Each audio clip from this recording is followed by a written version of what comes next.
Ең алдымен облыс әкімі мінген тікұшақ Бадам өзен бойлап ұшып, Төле би, Түлкібас аудандарындағы таулы алқаптарды барлап шықты. Сөйтіп, таулы алқаптардағы мұздақ көлдер үстімен әуеден шолу жасады. Таулы төбесіндегі көлде облыс әкімінің төрағалығымен мәжіліс өтті. Онда өңіріміздегі тасқын судың алдын алу, қосымша шағын қоймалардың құрылысын жүргізу, Өгем өзенінің суын тиімді пайдалану мәселелері талқыланды. Биыл енді жаңа біздің барлық 40 мұздақ көлдің бәрін аралап біттік. Жаңа өзіңіз көрген біреуі бар. Барлығын да көрдік. Енді жетеуі жаңағыдай сәл мұз болып қатып тұрған жағдай болған еді. Оның бәрі қазір тексеріліп, осы бір 2 аптаның ішінде біз бәрін бітіреміз толығымен.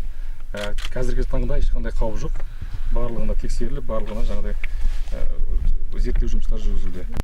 Жүргізілген зерттеулердің қорытындысы бойынша мұздақ көлдерден төніп тұрған қауіп жоқ екендігі анықталып отыр. Ағымдағы жылға облыс бюджеті тарапынан аэровизуалды жұмыстарын жүргізуге 32 миллион теңге қарастырылса, бүгінгі күнге оның 19 миллион теңгесі игерілген. Сондай-ақ Өгем өзенінен Сарыағаш, Мақтаарал, Қазығұрт аудандарына ауыз су тарту мақсатындағы жұмыстарды да назарда ұстау тапсырылды. Қазір мінекей 40 сондай мұздақ көлді мұздақтап отырсыздар. Өгем, Сайрамсу, Ақсу, Майдантал өзендерінің бойында, мына жерлердің бәрі. Оның барлығы ертең сел болмау үшін және алдын ала болжау үшін өзендерде бәрінде кетпеу үшін.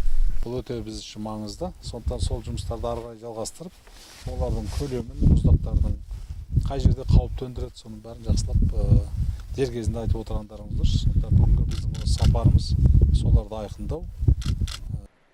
Еске сала кетейік, биылғы жылдың 15 ақпанда Қазақстан мен Өзбекстан үкіметі өкілдерінің екі жақты ынтымақтастықты жетілдіру мәселелері жөніндегі бірлескен жұмыс тобы бас қосқан болатын. Аталған мәжілісте Өгем өзенінен көлемі секундына 3,5 текше метрге дейін суды бұрып аталған аудандардың тұрғындарына ауыз су ретінде пайдалану мәселесі қаралып, оң шешімін тапты.